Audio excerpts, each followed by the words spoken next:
It's Tuesday, and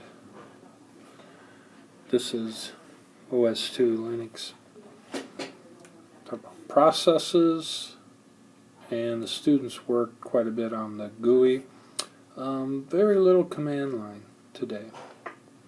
We are just starting out. This is week 3, and this would be then day 5 for Linux. So let's go through some of the class. First thing we talked about was hardware. So here's the hardware. There's something like a layer there. And what communicates with the hardware? The OS. So the OS communicates with the hardware. And then an application communicates with the OS. And the users and experts, they communicate with the app, so to speak. I really like this visual here because, like an expert, they kind of bridge the entire spectrum. But a lot of users don't know anything beyond how their app works. Now you might say everybody touches the hardware a little bit. Well, you swipe a screen or you type at a keyboard, but between that hardware, when you're doing something with it, it's communicating either to an app or to the OS, and typically it's some app. Okay. Alright, so we have that comparison. The next thing, we spent a little bit of time talking about this idea of a process compared to a program. And I get some information here from my resource from the internet, pk.org. Anyway, a program refers to the code and the static data that is stored in a file. A program can also be referred to as the raw uncompiled source code. Okay, so we either have compiled programs or we have a source code. These are stored, and let me just draw a picture here. Let's say they're stored here on the hard drive. Then when we load those in the memory, and we put them in some area in memory, now they can be a process of all this information in memory.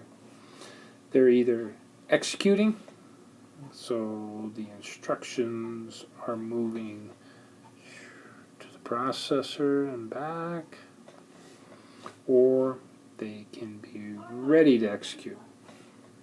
Okay, maybe some other process is executing and they're waiting.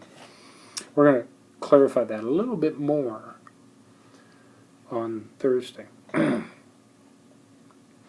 Okay, now let's go back down here. Let's define source code a little more. And we talk about Linux is open source. So we discussed briefly this whole idea of open source. You can use and edit the source code. You can use it and edit it. And there is some people like to put the word free with that. And that's nothing wrong with that. But it's an open source. You can adjust the source code and then compile it in the object code, which then can be linked in the executable. Bring in some libraries of information and then have an executable. We do something similar with scripts, except instead of compile, we interpret them. So we'll have a script, kind of like a source code, and then we'll run it. And those lines will be interpreted as they execute. Okay. One other thing, we're talking about if a process is executing, what causes it to stop and become a blocked process.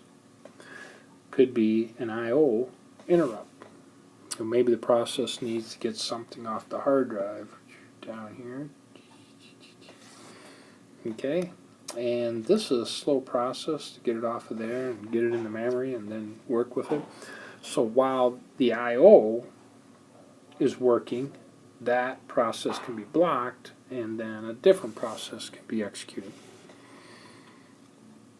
So you could start a new process and it's ready to execute. You can have an existing executing process get blocked. And we talk about all the rhyme or reason behind how that works. All right, so I say that a lot. Here, let me define this a little bit. Over here we have a program. Oops. A program, when it comes from storage and it uses up a place in memory, we have the text, and the text of the program, that's the machine instructions, so that would be your compiled program.